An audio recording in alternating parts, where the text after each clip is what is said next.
Good morning kids. कैसे हैं सब? आशा करती हूँ सब बहुत अच्छे से होंगे और अपना ध्यान भी रख रहे होंगे। रख रहे हैं ना? तो बच्चों, आज हिंदी साहित्य की क्लास में क्या पढ़ेंगे? चलिए, पढ़ने से पहले कुछ चित्रों को देखते हैं, ठीक है? और ध्यान से देखिएगा क्या है ये। क्या है ये?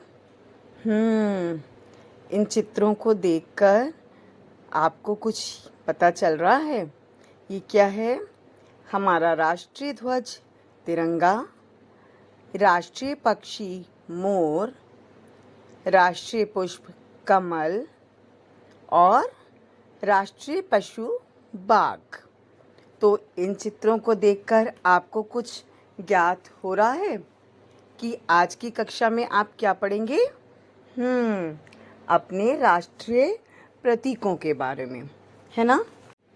राष्ट्रीय चिन्ह हर देश की पहचान और उसकी विरासत का मूलभूत हिस्सा होते हैं। हर देश की पहचान उसके राष्ट्रीय प्रतीकों से होती है ना? विभिन्न देशों के राष्ट्रीय प्रतीकों का अपना इतिहास, अपना व्यक्तित्व और एक अपनी विशेषता है। तो ऐसे ही हमारे भारत देश के भी राष्ट्रीय प्रतीकों का अपना इतिहास है, उनकी एक विशेषता है ना? तो आइए पढ़ते हैं इन प्रतीकों के बारे में। तो चलिए पढ़ते हैं पाठ 3, हमारे राष्ट्रीय प्रतीक। प्रतीक मतलब चिन्ह, सिंबल्स।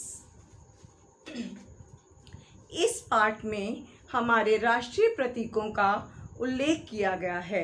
हमें इन प्रतीकों के बारे में जानना चाहिए तथा इनका सम्मान करना चाहिए। इस पाठ में किसके बारे में बताया गया है?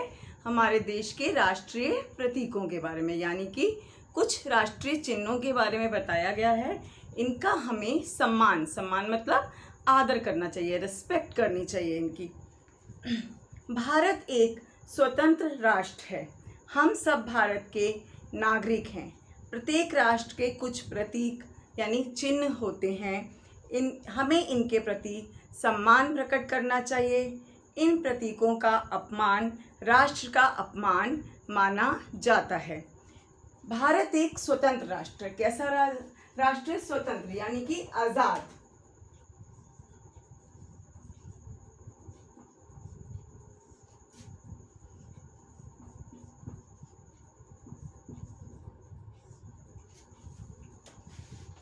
सम्मान मतलब आदर।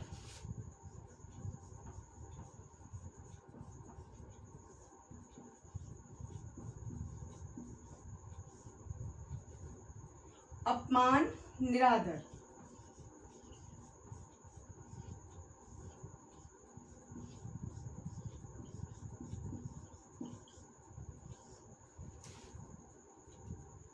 तो भारत एक कैसा राष्ट्र है बच्चों? स्वतंत्र राष्ट्र है। तो प्रत्येक राष्ट्र के, प्रत्येक राज्य के कोई ना कोई अपने चिन्ह होते हैं ना? तो ऐसे ही वो कह रहा है कि हमें अपने देश के राष्ट्रीय चिन्हों का सम्मान करना चाहिए, उनकी आदर करना चाहिए, उनका निरादर नहीं करना चाहिए। सबसे पहले पढ़ते हैं राष्ट्रीय ध्वज। क्या है हमारा राष्ट्रीय ध्वज? तिरंगा। तिरंगा झंडा, है ना? हमारा राष्ट्रीय ध्वज 3 रंगों का है, इसलिए इसे तिरंगा भी कहा जाता है। सबसे ऊपर केसरिया, मध्य में सफ़ेद और नीचे गहरे हरे रंग की पट्टी होती है। तो हमारा राष्ट्रीय ध्वज कितने रंगों का है?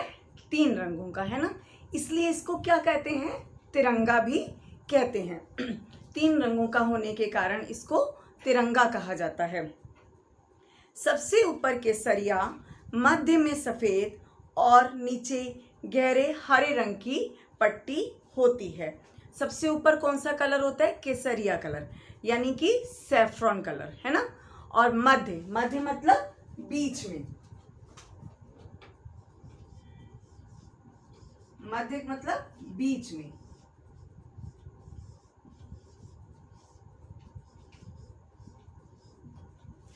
बीच में कौन सा रंग है? सफेद रंग है। और सबसे नीचे गहरे हरे रंग की पट्टी होती है। आपको पता है ये तीनों रंग जो हैं हम लोगों को कोई ना कोई संदेश देते हैं। तो सबसे पहले पढ़ते हैं केसरिया रंग के बारे में, ठीक है। केसरिया रंग शौर्य और वीरता का प्रतीक है और सफेद रंग शांति और पवित्रता का प्रतीक है। और नीचे हरा रंग समृद्धि और खुशहाली का प्रतीक है। ध्वज की लंबाई चौड़ाई में 3 और 2 का अनुपात होता है, यानी कि ध्वज की कैसा होता है, चौड़ाई में कुछ ज़्यादा और लंबाई में कुछ उससे थोड़ा सा कम होता है। सफ़ेद पट्टी पर नीले रंग का चक्र बना होता है। इस चक्र में 24 कमानियाँ होती हैं जो प्रगति की सूचक हैं। यानी कि सफ़ेद उसके बीचों बीच में सफ़ेद पट्टी पर क्या होता है, एक नीले रंग का चक्र बना हुआ होता है। उसमें कितनी कमानियाँ मतलब तीलियाँ, उसमें 24 तीलियाँ होती हैं जो किस चीज़ की सूचक हैं, प्रगति यानी कि तरक्की की सूचक हैं। अब पढ़ते हैं राष्ट्रीय प्रतीक के बारे में। ये प्रतीक सम्राट अशोक द्वारा सारनाथ में बनवाए स्तंभ के ऊपरी भाग से लिया गया है। ये चिन्ह कहाँ से लिया गया है? सम्राट अशोक द्वारा बनवाए गए एक खंबे से, खंबे के ऊपरी भाग में ये चिन्ह बना हुआ है, जो कहाँ स्थित है? सारनाथ में। सारनाथ कहाँ है पता है आपको? ये वाराणसी में स्थित है। सारनाथ वही जगह है जहाँ पे गौतम बुद्ध जी ने अपना प्रथम धर्म उपदेश दिया था। इस प्रतीक में क्या क्या है अब ये पढ़ते हैं। इसमें 4 सिंह हैं जो पीठ मिलाकर खड़े हैं। चौथा सिंह पीछे होने के कारण सामने से दिखाई नहीं देता। इसमें क्या है ना, 4 सिंह ऐसे एक दूसरे से पीठ मिलाकर खड़े हैं, तो तीनों तो आगे से दिखाई देते हैं और चौथा पीछे होने के कारण दिखता नहीं है। तो ऐसा लगता है कि 3 सिंह एक साथ खड़े हैं। इनके नीचे बीचों बीच एक चक्र बनाया गया है, जिसके दाहिनी ओर वृषभ और बाईं ओर घोड़ा यानी अश्व है। घोड़े को संस्कृत में क्या कहते हैं? अश्व। तो जो ये सिंह है, इसके बिल्कुल नीचे बीचों बीच में एक चक्र बनाया गया। चक्र जैसे आपके तिरंगे झंडे में चक्र बना हुआ है ना, वही चक्र यहाँ पर बना हुआ है, जिसके दाहिनी यानी कि सीधे हाथ की तरफ क्या है? वृषभ, एक सांड बना हुआ है और बाईं ओर क्या बना हुआ है? एक घोड़ा बना हुआ है। आपको पता है कि ये जो चक्र है ये हमें क्या संदेश देता है? ये चक्र देश और समाज के चहुमुखी विकास और देशवासियों को उनके अधिकारों और कर्तव्यों के बारे में बताता है। इसके नीचे लिखा है सत्यमेव जयते, और जो वो चक्र वृषभ घोड़ा बना है और उसके नीचे क्या लिखा है? सत्यमेव जयते, यानी कि सत्य की ही जीत होती है। अब पढ़ते हैं राष्ट्रीय पशु। कौन सा है राष्ट्रीय पशु हमारा? पता है? बाघ। अब राष्ट्रीय पशु बाघ के बारे में पढ़ेंगे। वनराज व्याघ्र पैंथरा टाइग्रस भारत का राष्ट्रीय पशु है। वनराज मतलब जंगल का राजा। व्याघ्र, बाघ को संस्कृत में क्या कहते हैं? व्याघ्र कहते हैं।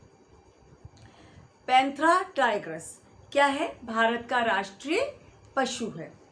ये अपने मनमोहक आकर्षक रंग, विचित्र आकृति और ताकत के कारण आदर का पात्र रहा है।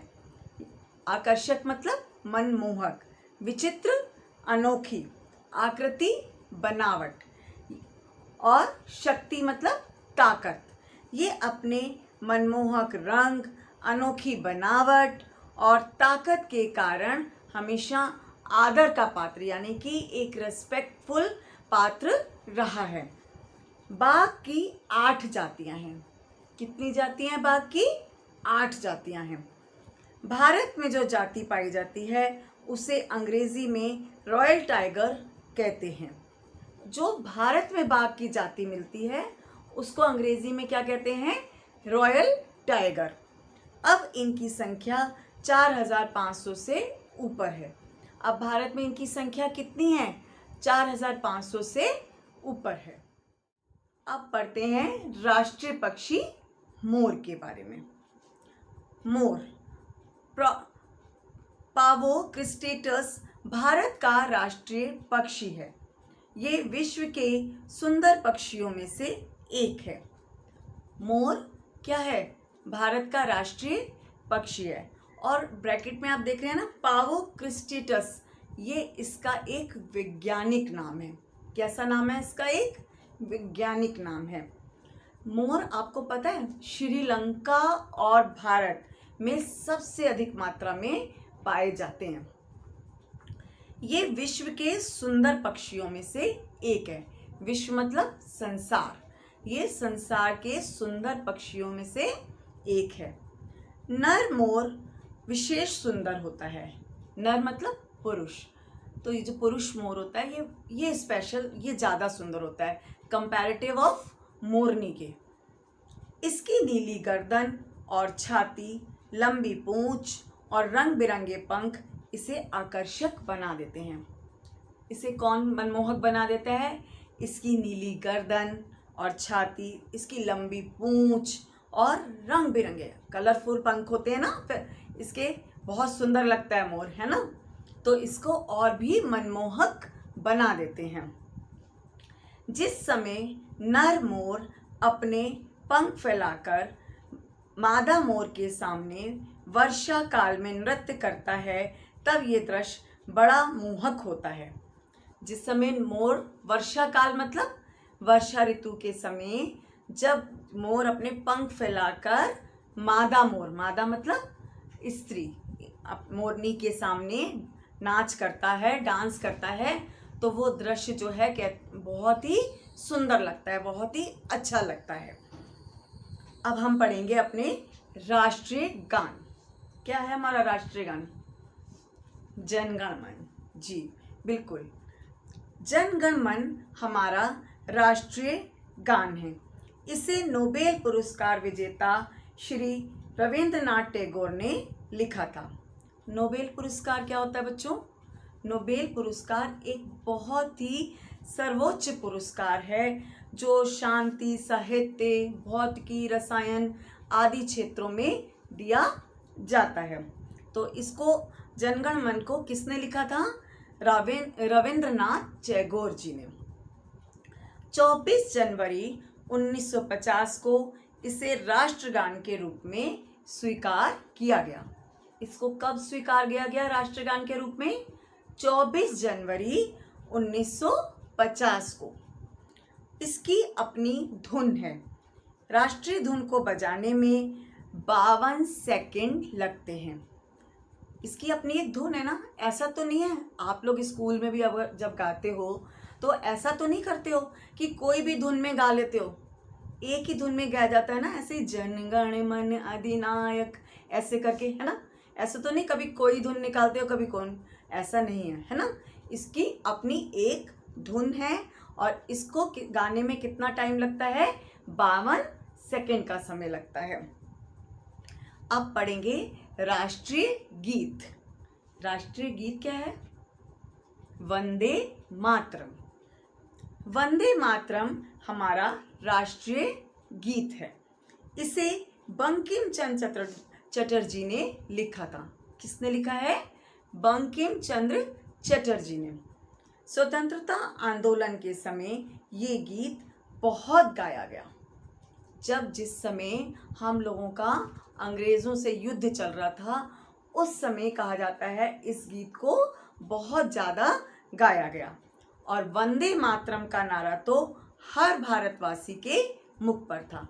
आपने सुना ना, जब भी हम लोग कुछ अपना राष्ट्रीय त्यौहार मनाते हैं तो वंदे मातरम ऐसे नारा लगाते हैं ना, तो वंदे मातरम जो था कि हर देशवासी के मुंह में था। इसे प्रथम बार 1896 में कांग्रेस के अधिवेशन में गाया गया था। अधिवेशन मतलब बैठक में।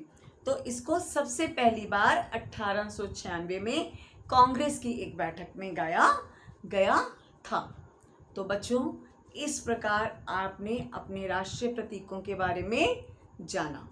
आप हमें अपने राष्ट्रीय प्रतीकों का सम्मान करना चाहिए, उनका आदर करना चाहिए, है ना।